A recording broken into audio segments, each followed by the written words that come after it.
통일 코리아 지도자 문경주입니다. 지난 시간에 이제 북한의 용매도 회담이 시간만 질질 끌어가지고 도저히 안 되겠다 하는 게 이제 북한의 그 생각이었다고 말씀드렸지 않습니까? 그럴 수밖에 없는 게 남한에서는 어떤 그 강성국이하고 김석순이한테 뭐 결정하지 말고 시간만 질질 끌고 있으라고 하는 게 이제 그 사람들의 지시사항이기 때문에 계속 태클을 걸고 북한에서는 빨리 회담하자고 그래도 그 회담 날짜를 막 느리게 잡고 이제 이러니까 북한에서는 정말 신경질 나죠. 그러니까 김일성이가 황태성이를 불러가지고 지시를 해요.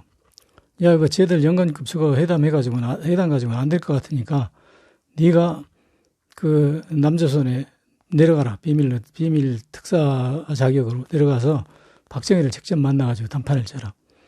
그래가지고 그 당시에 이제 그 조총련에서 그 송금하는 돈이 있어요, 북한에.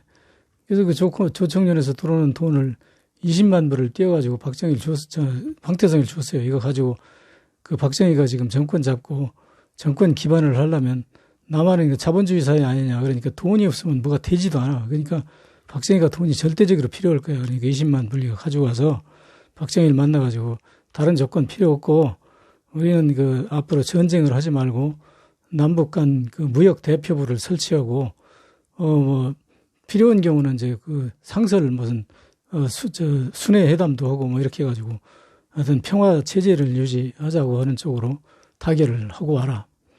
그래가지고 이제 그 임무를 띠고 그 황태성이가 임진강을 넘어요.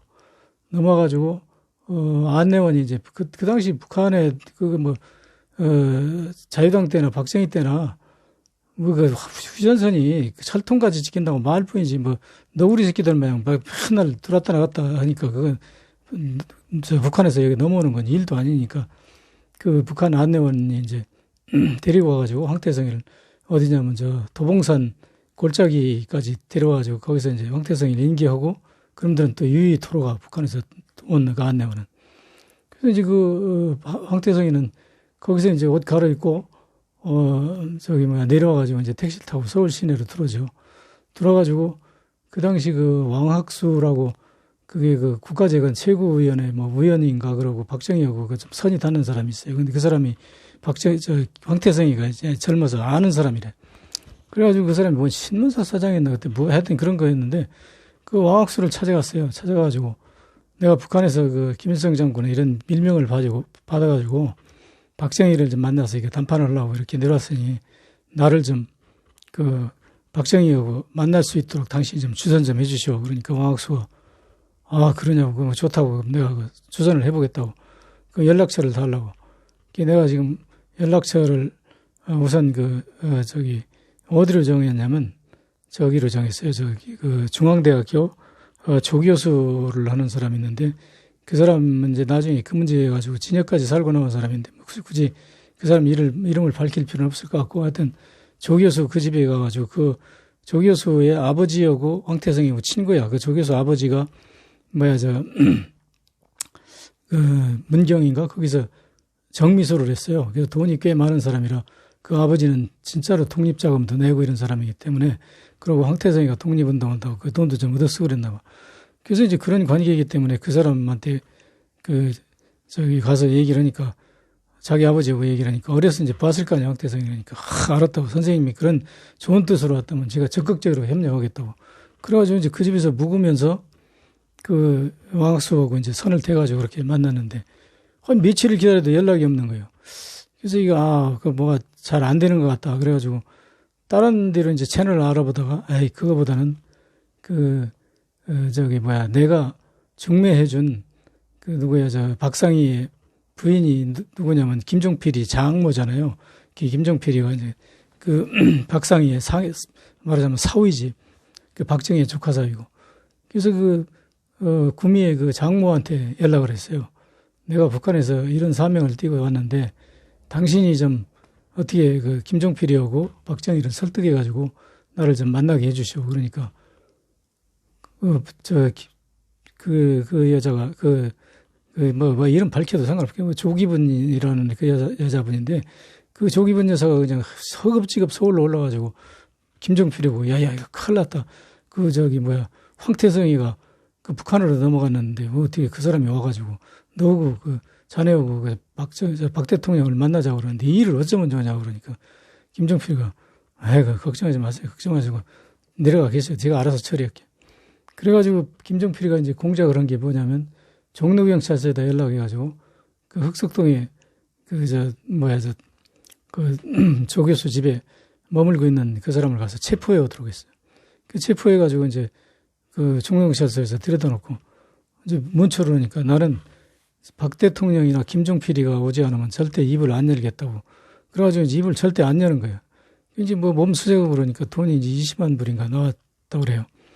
그러니까 그것만 일단 압수해 놓고 계속 이제 그 문초하다가 안 되니까 김종필이한테 얘기하니까 김종필이가 그 사람을 데려다가 김종필이가 그때 중앙정보부를 만드느라고 어디가 있었냐면 그 반도호텔 8층을 썼잖아요. 8층에다가 이제 모셔다 놓고 김종필의 얘기에 의하면 드라마도 그렇게 나왔죠. 김종필이고 똑같이 닮은 사람을 만나게 해가지고 그 황태성이하고 얘기를 하게 했다고. 근데 그 김종필이가 음흉한 사람이기 때문에 지가 만났을지도 몰라요. 근데 또 그렇게 했을지도 몰라. 어떤 게 진실인지 나도 모르는데 그렇게 해서 이제 그 잘 지냈어요. 쉽게 얘기해서 잘 지내고 두 사람이 이제 그 미래를 해가지고 둘이 이제 이런 얘기도 하고 박정희도 만나는지 안 만나는지 몰라요. 하여튼 박정희는 안 만났을 것 같은 가능성이 많고 김종필이는 틀림없이 만났을 거라고 난 믿고 있는데 박정희도 만나는지도 모르죠. 하여튼 근데 그렇게 해서 하여튼 반도호텔 그 8층에다가 잘 모셔놓고 이제 있었어요. 그렇게 있었는데 그 20만 불 가져온 건 그 돈으로 이제 뭘 지었다고 그러냐면 남산에 그 드라마 센터라고 5.16 쿠데타 나고 나서 참 그 드라마 센터를 남산 중턱에 있죠. 지금은 그 무슨 기념관인가 뭐로 돼 있던데 거기 그 드라마 센터 지어가지고 거기서 막 드라마를 쏟아내고 그 5.16 쿠데타를 선전하는 방송을 막 계속 해댔잖아요. 그래서 북한 돈 갖다 이제 그렇게 했다고 그러는데 그 북한 돈이 그 20만 불이면 그 드라마 센터 몇 개 짓고도 남아요. 그래서 나머지 돈은 또 민주공화당 창당 자금으로 썼다고 그러죠. 이 얘기는 내 얘기가 아니라 1964년, 3년에 박정희가 대통령 나왔잖아요. 윤보선이하고 둘이 붙었는데 윤보선이가 그 여순가 어디 가가지고 탁 그 마이크 잡고 총고사나 너는 알리라. 여순 반란 사건의 주모자가 누군지 너는 알리라. 지금 그 자는 북한 돈 20만 불을 갖다가 지금 남산에 드라마 센터를 짓고 그 돈으로 공화당 창당 자금으로 쓰고 있고 이 나라가 어찌 되려고 그러는지 모르겠다고 그걸 막 그 폭로했잖아요. 윤도선이가. 그래서 이제 저도 알지 그렇잖아요. 모르죠. 그러니까 이제 박정희가 이게 큰일 났거든요. 그러니까 당장 그 즉시 군법위로 어떻게 남겨가지고 그걸 사형인가 선고 때려놓고 서대문 형무소에다 이제 가둬놓고 이제 이렇게 조치를 했는데 그 조치기 하기 전에 이제 그게 터져 나오니까 미국 CIA에서 어떻게 된 거냐고 이제 와서 조사를 하니까 CIA가 박정희가 이제 설명을 했겠죠. 이렇게 어떻게 내려왔는데 지금 일단 조사 중이라고 하니까 네가 조사하는 거 믿을 수 없어. 우리한테 남겨. CIA로 남기라고 그랬는데 CIA로 남기지는 않은 것 같아요. 남기지는 않은 것 같고 그 들리는 얘기에 의하면 CIA가 그때 어디가 있었냐면 노량진에 한국 조폐공사인가 거기 그 옆에 그 콘센트 건물 쫙 있었는데 거기가 CIA 한국 분국이었었거든요. 그걸로 이제 출퇴근 조사를 받았다고 그래. 몇 번 그 조사 받았다고 그래.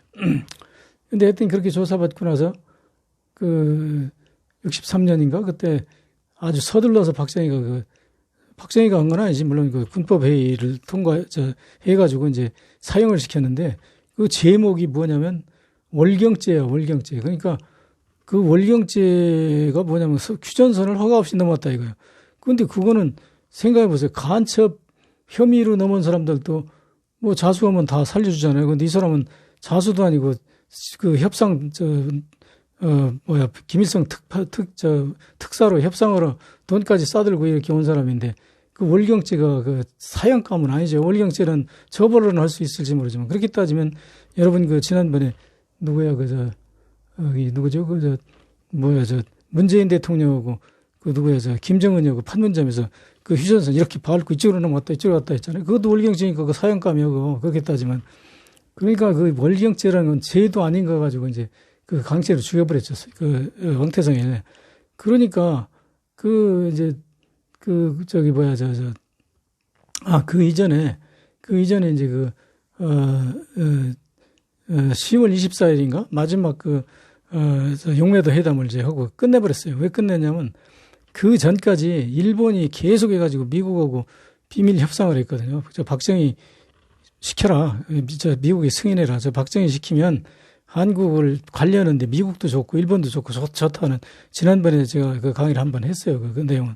그래가지고 일본이 그 속 계획은 이제 한국의 그 경제 식민지 건설한다는 그것 때문에 미국한테 계속 공작을 하고 미일 정상회담에서도 그 문제를 논의하고 그래가지고 결국은 그 한국 경제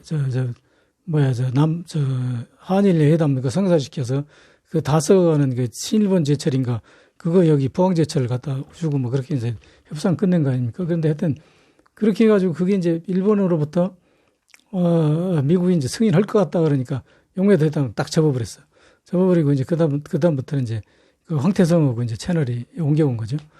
그래가지고 황태성하고 어떤 생각을 했었는지 모르는데 금방 안 죽이고 반도트에다 잘 모셨다가 그 윤도선이가 어떻게 그 정보를 알아가지고 종고사나 너는 난리라 하고 유세하는 바람에 그냥 그 황태성이를 이제 월경죄로 몰아서 이제 죽여버렸는데 그래서 그러고 나서 이제 어떻게 됐냐면 강성국이하고 김석순이는 미국으로 바로 이민을 갔어요. 이민을 가는데 돈을 한 푼도 안 줬는지 얼마 줬는지는 몰라. 근데 찍소리한 그 이민 가서 미국에서 잘 살고 있다고 하더라고. 그러니까 이런 그 박정희의 이런 뒤에 음흉하고 우리 한민족을 속여먹은 그런 내용들이 상당히 있는데 그것도 뭐 박정희하고 김정필이가 끝까지 죽을 때까지도 그건 북한으로 도망갈 생각은 전혀 아니고 북한이 전쟁할 건가 안 할 건가 그거 알아보기 위해서 회담했다고 그러는데 그건 뭐 그 사람들이 그렇다고 그러니 내가 그거 아니라는 증거를 댈 수가 없으니까 그렇다고 하더라도 그 회담을 왜 미국 몰래 숨어서 하냐고. 그 미국은 한국 전쟁이 일어나면 미국 몰래 우리끼리 전쟁을 할 것도 아닌데. 그러니까 하여튼 그건 여러분들이 판단하실 일이고 그래서 그 황태성 사건이 이제 그렇게 해서 끝나고 나서 김일성이가 이제 일을 갈았죠. 예?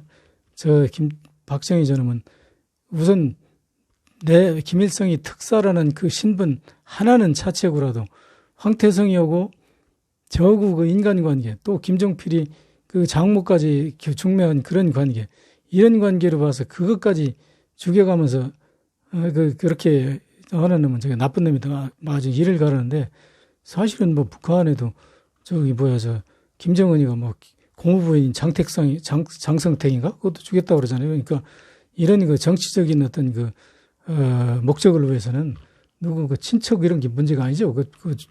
죽여야 제가 살 수 있다면 이제 사는 거지. 근데 나는 황태성이를 죽인 거에 대해서 뭐 내가 다투는 것은 아니고 그 사람을 죽임으로써 김일성이 그다음부터 바로 1.2사관 부대를 창설해가지고 5년 동안 그냥 맹훈련을 시켜가지고 김신조 일당을 내려보낸 거 아닙니까?